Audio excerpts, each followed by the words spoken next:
السلام علیکم ورحمۃ اللہ۔ پیارے دوستو، حضرت ایوب علیہ السلام اللہ تعالیٰ کے ایک برگزیدہ پیغمبر تھے جن کو اللہ تعالیٰ نے بہت بڑی مصیبتوں اور آزمائشوں میں مبتلا کیا، لیکن آپ نے ہر حال میں اللہ تعالیٰ کا شکر ادا کیا اور ہر آزمائش پر صبر کیا، اس لیے آپ کا لقب صبور و شکور تھا۔ یہ بلائیں اور مصیبتیں حضرت ایوب علیہ السلام پر کیوں نازل ہوئی، اور حضرت ایوب علیہ السلام کو ایسی کون سی بیماری تھی جس پر لوگوں نے آپ علیہ السلام کو شہر سے نکال دیا؟ بعض علماء کے نزدیک یہ بیماری کچھ یوں تھی کہ حضرت ایوب علیہ السلام کے جسم پر کیڑے پیدا ہو گئے تھے۔ حضرت ایوب علیہ السلام کی 4 بیویاں تھیں۔ ان بیویوں نے مشکل حالات میں حضرت ایوب علیہ السلام کے ساتھ کیا سلوک کیا؟ آج کی اس ویڈیو میں ہم آپ کو حضرت ایوب علیہ السلام کے بارے میں مکمل معلومات فراہم کریں گے۔ بس آپ سے چھوٹی سی گزارش ہے کہ ہماری اس ویڈیو کو آخر تک دیکھیں۔ حضرت ایوب علیہ السلام اللہ تعالیٰ کے ایک برگزیدہ بندے تھے اور حضرت اسحاق بن ابراہیم علیہ السلام کی اولاد میں سے تھے، اور آپ کی والدہ حضرت لوط علیہ السلام کی نسل میں سے تھی۔ تو آپ علیہ السلام نے 27 سال تبلیغ کی۔ اس دوران صرف 3 افراد ہی مسلمان ہوئے۔ حضرت ایوب علیہ السلام پر اللہ تعالیٰ کا یہ خاص کرم تھا کہ اللہ نے آپ کو منصب نبوت پر سرفراز کرنے کے ساتھ ساتھ دنیاوی دولت سے بھی مالومال کیا تھا۔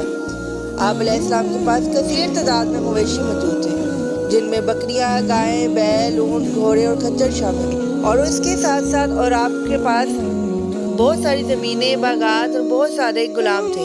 ان سب کے باوجود آپ کی عبادت کا یہ عالم تھا کہ فرشتے بھی آپ کی عبادت پر حیران ہوتے تھے۔ جب تک آپ علیہ السلام کثیر تعداد میں محتاجوں اور ضرورت مندوں کو کھانا نہ کھلا لیتے، خود کھانا نہ کھاتے تھے۔ اس طرح محتاجوں، غریبوں، بیواؤں، یتیموں کو کپڑے بنوائے بغیر آپ اپنے لیے کپڑے نہ بنواتے تھے۔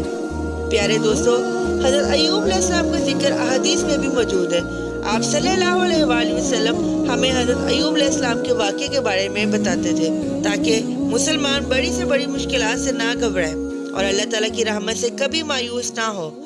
حضرت ایوب علیہ السلام پر جو مصیبتیں اور مشکلات آئی تھیں، ان کی روایات ملتی ہیں۔ پہلی روایت تو یہ ہے کہ فرشتے جو کہ عبادت گزاری پر حیران تھے، ایک دن جمع ہو کر آپس میں کہنے لگے کہ اتنی مالداری کے باوجود ایوب عبادت کے ان بلند مدرجات پر کیوں فائز نہ ہو؟ خطاب ہوا کہ اے میرے فرشتوں، ایوب میرا بہترین بندہ ہے، اس کی اطاعت شاری اور عبادت گزاری پر مالداری کا کوئی اثر نہ پڑے گا، تم کیوں حیران ہو؟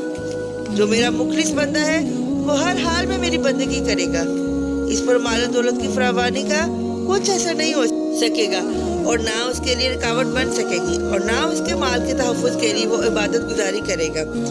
ایوب میرا نہایت ہی مخلص بندہ ہے اور وہ ہر حالت میں اپنے کروز اور اپنی بندگی کا مظاہرہ کرے۔ میرے فرشتوں، اب میں تمہیں شان ایوبی دکھاتا ہوں۔ اب تم دیکھو اور اندازہ لگاؤ کہ فراوانی دولت اور فراگی مسرت صاحب و عالم میں کیا فرق ہے۔ اور میں تم سے پھر کہتا ہوں کہ وہ دونوں حالات میں یکساں نظر آئے گا۔ یہ کہہ کر اللہ تعالیٰ نے حضرت ایوب علیہ السلام کے حالات یکساں بدل دیے۔ آپ کے پاس مال مویشی جو کثیر تعداد میں موجود تھے، سب کے سب ہلاک ہو گئے، لیکن آپ نے اس کی کوئی پرواہ نہ کی اور اسی طرح عبادت میں مشغول رہے۔ پھر ایک ہفتہ گزار کے باغات کا داروغہ عام پہنچا اور اس نے آ کر آپ کو خبر دی کہ ایک ایسی آگ پیدا ہوئی جس میں تمام باغات جل گئے اور اس کے ساتھ ساتھ سارا گھر بھی جل کر خاک ہو گیا، لیکن آپ نے کوئی پرواہ نہ کی، اور آپ علیہ السلام کے پاس ایک صندوق موجود تھا۔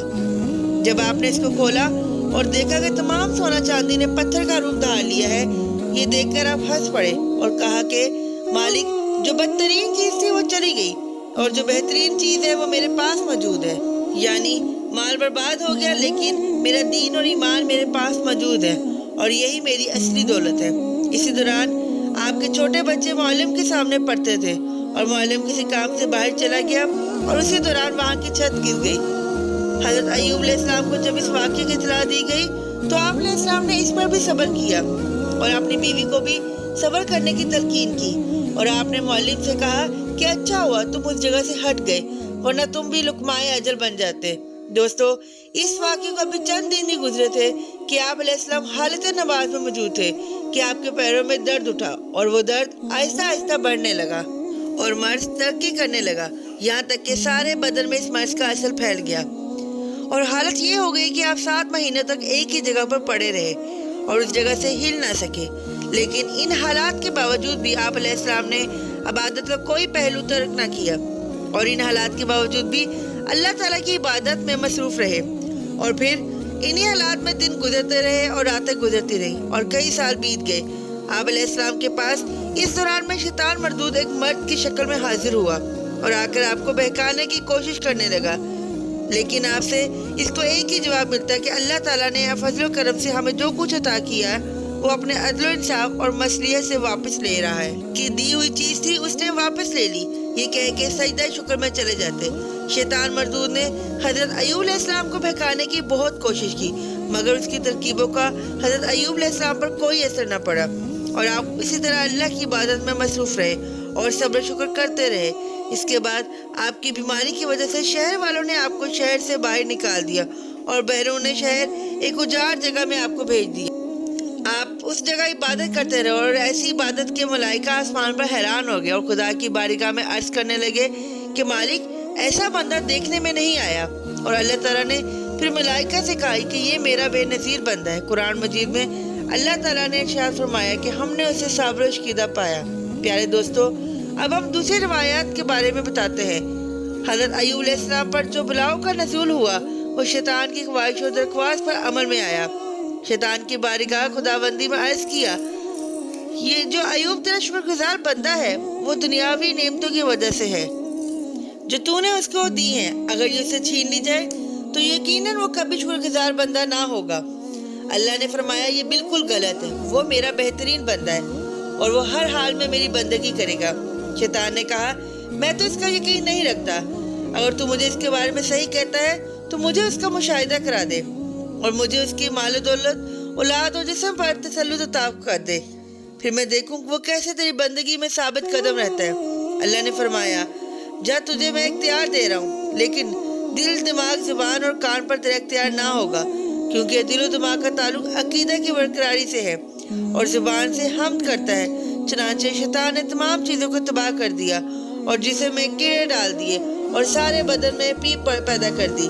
لوگوں نے عاجز آ کر آپ علیہ السلام کو شہر سے باہر نکال دیا، اور روایات میں آتا ہے کہ جو کپڑا آپ علیہ السلام کے جسم میں سے گر جاتا تو آپ علیہ السلام اسے یہ کہہ کر اسی جگہ پر واپس رکھ دیتے کہ تو میرے خدا کی مخلوق ہے اور اس نے تیری روزی میرے جسم میں معین کی ہے۔ حضرت ایوب علیہ السلام کی 4 بیویاں تھیں، جس میں سے 3 نے طلاق لے لی اور ایک بیوی آپ کے پاس رہی جس کا نام رحمت تھا، اور وہ آپ کے ساتھ رہی۔